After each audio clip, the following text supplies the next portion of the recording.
जय हिंद दोस्तों, ये हमारा कक्षा 10 का परिपथ से संबंधित बहुत ही अच्छा प्रश्न है। तो सवाल में क्या कह रहा है, निम्न परिपथ में ज्ञात कीजिए। तो कह रहा है तुल्य प्रतिरोध ज्ञात करो। नंबर 2 में कह रहा है परिपथ में प्रवाहित कुल धारा ज्ञात करिए। अब कह रहा है ए और बी के बीच विभवांतर ज्ञात कीजिए। तो हमारे पास एक इसका चित्र दे रखा है, यानी कि परिपथ दे हुआ है हमारे पास ये। तो इसको हम कैसे करेंगे जरा ध्यान से समझिएगा।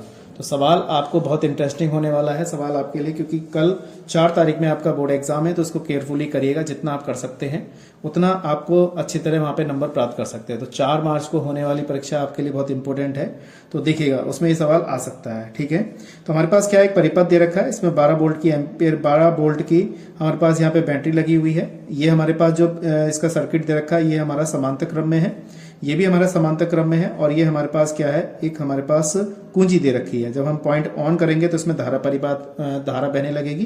तो इसी के आधार पर हम क्या करते हैं, इसको सॉल्व करते हैं। तो सबसे पहले हमारे पास जो परिपथ में बह रही है प्रतिरोध जो लग रहा है, इसमें तुल्य प्रतिरोध ज्ञात करने के लिए इसको मैंने R1 मान लिया, इसको मैंने यहाँ पे R2 मान लिया और इसको मैंने R3 मान लिया। इस तरीके से मान लिया।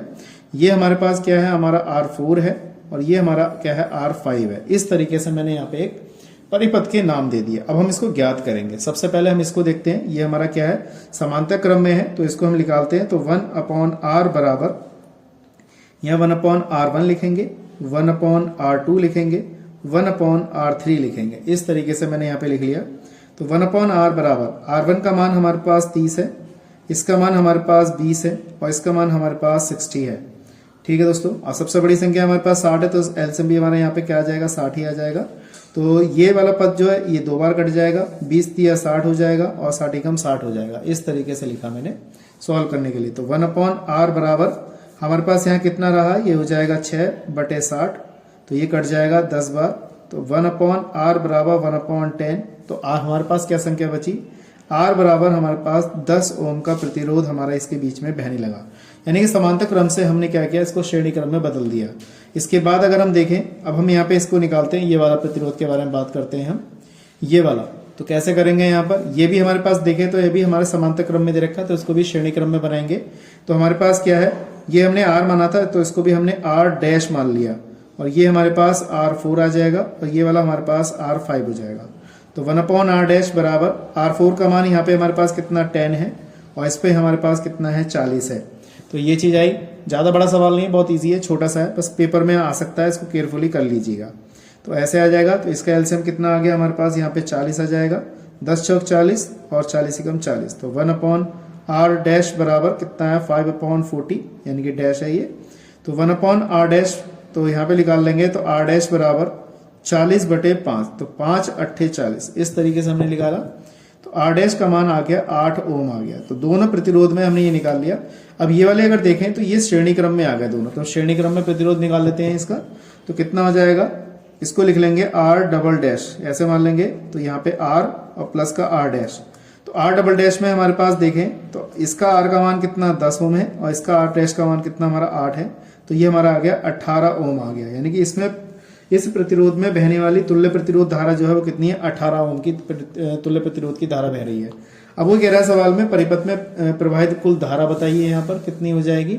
तो यहाँ पे देखिए कितना होगा, धारा का फॉर्मूला हमारे पास सेकंड वाले का कितना होता है, V बराबर IR होता है। तो यहाँ से हम क्या करेंगे, इसका I का मान निकाल लेंगे। तो I बराबर हमारे पास कितना हुआ, V/R। तो V की वैल्यू हमारे पास कितनी है, यहाँ पे 12 दे रखी है और R का मान कितना है हमारे पास 18 है। इस तरीके से तो इसे काट देंगे, 6 दूनी 12, 6 तिया 18। तो 2/3 एम्पियर हमारे पास इसमें क्या कहते हैं धारा बह रही थी। तो हमने इसको ज्ञात कर लिया। अब अगले में क्या कह रहा है, A और B के बीच बहने वाला विभवांतर ज्ञात करो। A और B कौन सा, इसके और इसके बीच में बहने वाला विभवांतर हमें ज्ञात करना है। तो यहाँ पे निकाल लेंगे तीसरे वाले का भी हम।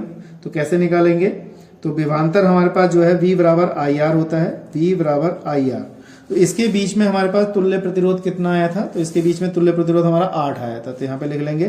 तो ये हो जाएगा V बराबर I की वैल्यू हमारे पास कितनी है, 2/3 है ये वाली, और R की वैल्यू कितनी आई थी हमारी 8। तो ये हो जाएगा हमारे पास 16/3। ये आगे हमारे पास इसका मतलब वोल्ट हो जाएगा और यही हमें क्या करना था, ज्ञात करना था। आप चाहे तो सर पॉइंट में भी ज्ञात कर सकते हैं, अन्यथा ऐसे भी रह सकते हैं। ठीक है, तो मैं समझता हूँ ये चीज आपको अच्छी तरह समझ में आई होगी। इस टाइप के क्वेश्चन जो है आपके बोर्ड एग्जाम में पूछे जाते हैं, तो केयरफुली करके इसको करिएगा। ठीक है दोस्तों। जय हिंद दोस्तों, ये हमारा हाई स्कूल से संबंधित विज्ञान का बहुत ही अच्छा प्रश्न है, यानी कि साइंस से संबंधित बहुत ही अच्छा प्रश्न है। बोर्ड एग्जाम में इस टाइप के प्रश्न ज्यादा पूछे जाते हैं, तो इसको कैसे करते हैं देखिएगा। यही वाला प्रश्न जो है आपका बोर्ड एग्जाम 2023 में पूछा गया था। यूपी बोर्ड एग्जाम में ये वाला क्वेश्चन आया था। कैसे करते हैं देखिएगा। ये कह रहा है 5 सेंटीमीटर लंबाई की कोई वस्तु 5 सेंटीमीटर लंबाई की कोई वस्तु 30 सेंटीमीटर वक्रता त्रिज्या के किसी दर्पण के सामने 20 सेंटीमीटर दूरी पर रखी गई है। प्रतिबिंब की स्थिति तब प्रकृति ज्ञात कीजिए।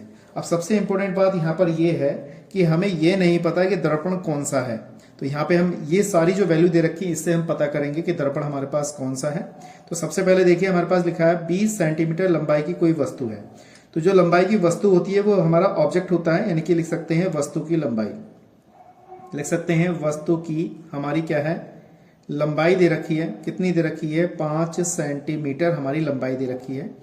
वस्तु 30 सेंटीमीटर वक्रता त्रिज्या, हमारे पास यहाँ पे वस्तु की जो है त्रिज्या दे रखी है कितनी, इसको वक्रता त्रिज्या को हम r से दर्शाते हैं तो मैंने r मान लिया। इसको ऑब्जेक्ट को हम o से दर्शाएंगे तो o मान लिया वस्तु की लंबाई को, और हमारी जो वक्रता त्रिज्या है वो r है, इसको मैंने r मान लिया। ये दे रखा है हमारे पास 30 सेंटीमीटर दे रखा है।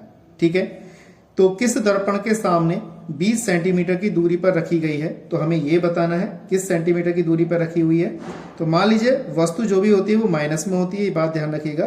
तो ये दे रखा है 20 सेंटीमीटर की दूरी पर रखी हुई है ये वस्तु, तो हमने लिख दिया u बराबर माइनस का 20 सेंटीमीटर।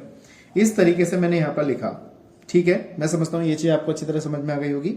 उसके बाद कह रहा है प्रतिबिंब की स्थिति तथा प्रकृति ज्ञात कीजिए। अब सबसे पहले बात ये आती है, तो हमारे पास ये लेंस कौन सा होगा, मतलब लेंस मतलब दर्पण कौन सा, तो लेंस की बात नहीं कर रहा, दर्पण की बात कर रहा। तो दर्पण कौन सा होगा, तो ये हमारा कौन सा होगा, उत्तल दर्पण होगा। इस कंडीशन को देख के अगर हम देखें तो ये हमारे पास कौन सा होगा, उत्तल दर्पण होगा। कौन सा दर्पण होगा, उत्तल दर्पण होगा। ठीक है, तो उत्तल दर्पण में हमारे पास क्या रहेगा, तो देखिए दोस्तों उत्तल दर्पण होगा। अब यहाँ पे क्या करते हैं हम, दर्पण के लिए निकालेंगे तो इसका सूत्र होता है 1/f बराबर 1/v प्लस 1/u, ये सूत्र होता है। अब यहाँ पे इसकी वैल्यू लगाते हैं तो फोकस दूरी हमें यहाँ पे इसकी हम ज्ञात कर लेंगे। फोकस दूरी तो हमें यहाँ पे करनी है ज्ञात, तो देखिए कैसे करते हैं। सबसे पहले इंपॉर्टेंट बात यहाँ पर यह है, हमारे पास जैसे r दे रखा है तो r से त्रिज्या दे रखी है, तो हम इससे क्या करेंगे, हम फोकस दूरी ज्ञात करेंगे। तो हमारे पास सूत्र होता है f बराबर r/2, यानी कि फोकस दूरी बराबर वक्रता बटे 2। तो इस टाइप से निकालेंगे तो f बराबर r का मान कितना दे रखा है, हमारे पास 30 दे रखा है और बटे में 2। तो फोकस दूरी हमारे पास 2, ये कट गया 15 बार, तो माइनस के 15 सेंटीमीटर आ गई। ठीक है दोस्तों, सॉरी प्लस के 15 सेंटीमीटर हमारी यहाँ पे फोकस दूरी आ गई। तो इसके माध्यम से हम क्या करेंगे, यहाँ से पता करेंगे इसके क्या कहते हैं v का मान। ठीक है, तो कैसे सूत्र हमारे पास ये है, तो f की वैल्यू हमारे पास कितनी है, 1/15 यहाँ पे लगा दिया। v की वैल्यू हम यहाँ पे ज्ञात कर लेंगे, और u की वैल्यू हमें दे रखी है माइनस का 20 सेंटीमीटर u की वैल्यू हमें दे रखी है। तो 1/15 प्लस ये इधर की गुणा करेंगे तो माइनस, तो इधर आके ये प्लस हो जाएगा, 1/20 बराबर 1/v हो जाएगा। तो हमने क्या किया, इसमें इसका एलसीएम लेते हैं, तो हमारे पास ये इसका एलसीएम आ जाएगा 60 और 1/v हो जाएगा। तो 15 चौका हमारे पास 60 रहेगा, 20 तिया 60 रहेगा। इस तरीके से हमने यहाँ पर लिखा। तो इसको सही करके लिख लो, ये हो जाएगा हमारा 7/60 बराबर 1/v। तो v बराबर 60 कितना आ गया, 7। ये वैल्यू हमारे पास आ गई। इसकी वैल्यू कितनी आई, जब 7 से इसको डिवाइड करेंगे तो 7 8 56 5 7 सेंटीमीटर, ये v की वैल्यू आ जाएगी। ठीक है, अब इसके बाद जब हमने ये इसकी v की वैल्यू ज्ञात कर ली तो हम इसकी आवर्धन क्षमता निकालेंगे।